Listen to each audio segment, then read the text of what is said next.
It's Monday, the 13th of February 2012, and this is a brief update on the progress of Tickles and NEMO, or two white Campbell ducklings. It's now day 25 since they hatched, and they're huge.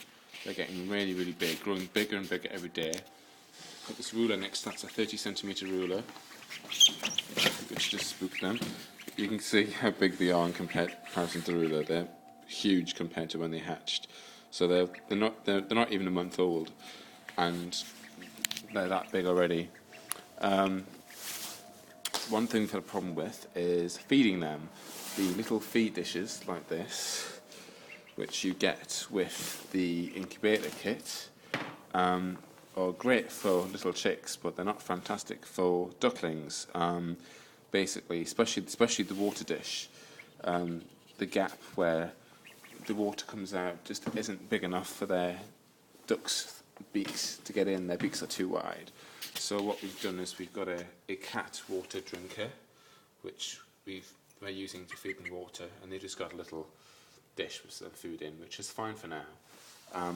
They are eating so much food that we're having to fill that little dish of food up 4 or 5 times a day, and they tend to make quite a lot of mess with their water, so we're having to change the water dispenser several times a day as well, because as you can see they get all sawdust in there and make a mess, but they also splash about and make their little enclosure wet as well.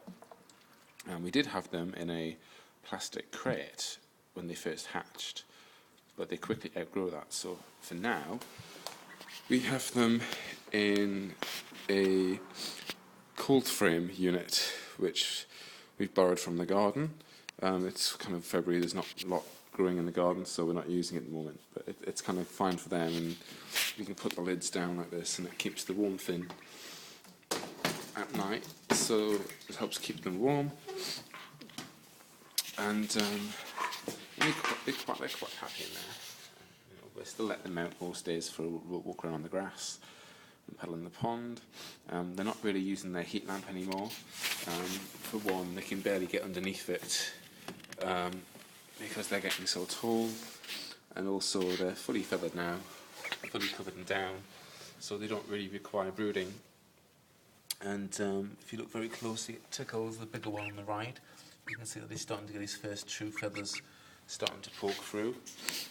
So we'll probably unplug the heat lamp and take the heat lamp out soon, because they don't really need it anymore.